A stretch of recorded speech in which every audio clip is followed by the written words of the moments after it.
Bom, agora falando aí da média móvel de 200, tá? Média móvel de 200 importantíssima, tá? Pra gente no dia a dia que quer buscar operações, tá legal? Então, vamos verificar aí mais ou menos como que funciona, né? Qualquer tipo de operação que venha na média móvel de 200. Uma coisa importante, tá? A tendência aqui, ela tá descrita, né? Como se fosse um pivô.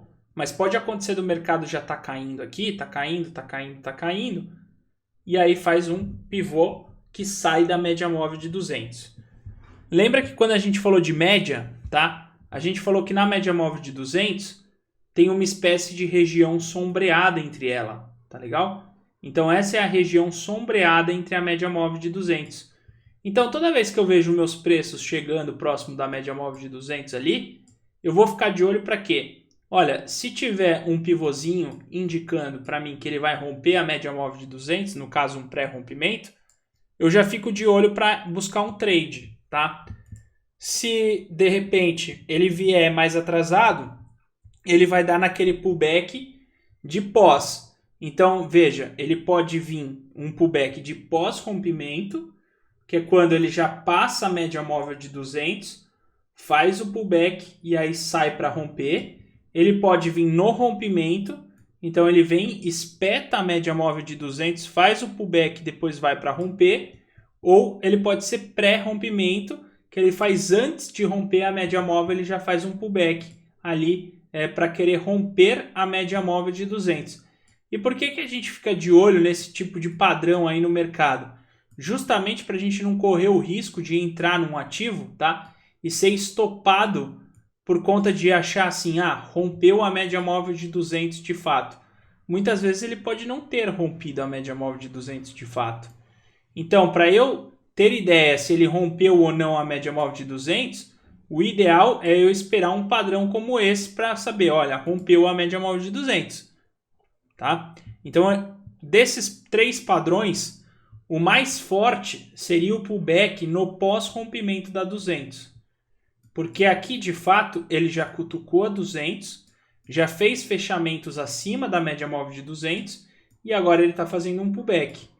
Então aqui seria o melhor dos padrões. Esse seria o mais forte. O pullback no pós. O pullback no rompimento, ele é forte até, mas não mais forte do que o pós. E o pré-rompimento seria o mais fraco, porque ele ainda não rompeu. Ele vai naquela linha dos padrões que a gente tem de breakouts. Então tem que tomar um pouco de cuidado aí com isso, tá certo? Então, algo simples, tá? Que ajuda pra caramba no dia a dia quando a gente começar a observar o mercado, tá certo? Que é o quê? Tô vendo a média móvel de 200, tá? No que eu tô vendo a minha média móvel de 200, veja, eu não vou buscar uma venda antes dela. Eu vou esperar os preços passarem abaixo da 200, fazer o pullback e aí continuar. E a partir daqui eu tenho um trade. Eu posso pegar o meu risco desse pullback e projetar para baixo em 100%. E eu tenho um trade aqui, tá certo? Que é o trade de rompimento da 200. Veja que às vezes o mercado vem na 200, mas não confirma 200. Porque se aqui tivesse confirmado a 200, eu tenho um trade. Voltou para baixo. Se ele volta para baixo e deixa um pullback, eu tenho um outro trade, tá? Esses seriam os trades saindo da média móvel de 200. É bem atrativo isso de se trabalhar, inclusive. Porque se a gente pensar nas regiões afastadas da 200, então a gente tem a região afastada superior, a gente tem a região afastada inferior e a gente tem a região na 200, que vai contornando a 200. Se a gente for pensar, o preço ele vai tender a sair da 200 uma hora e voltar para 200 uma hora, tá? Então quando o preço está na 200, nada mais plausível do que a gente esperar um pivô para ele sair da 200. E é melhor nunca antecipar nos pivôs que vem na 200. Aqui é um pivô que vem na 200. Esse é melhor não antecipar. Se tiver afastado, tá? O mercado está afastado, faz um pivô, beleza. Quero trabalhar com ele para chegar na 200. Mas se ele está na 200, o melhor é esperar ele romper, rompeu, fez o pivô e dá o trade na venda, no que faz o pullback aqui. Faz o pullback, arma o pivô, tá? Dá o trade na venda. Então veja, se eu fosse pensar até aqui, ó, eu teria um trade de primeiro movimento também. Só que atrelado com a 200, ele me dá mais confiança porque ele foi abaixo da média móvel de 200, tá? Então é esse tipo de contexto que a gente está buscando. E nesse contexto, a gente tem então esse pullback que é formado, a gente vai ter o quê? O ponto de entrada, ponto de stop. Projeta esse risco aqui em 100%, tá legal? A gente tem aqui o ponto de entrada, ponto de stop. Projeta esse risco aqui em 100%. Aqui é a mesma coisa, a gente tem o stop, ponto de entrada. Projeta esse risco em 100%. Tá legal? Então veja que o pós-rompimento é muito mais atrativo para entrar no mercado, tá certo?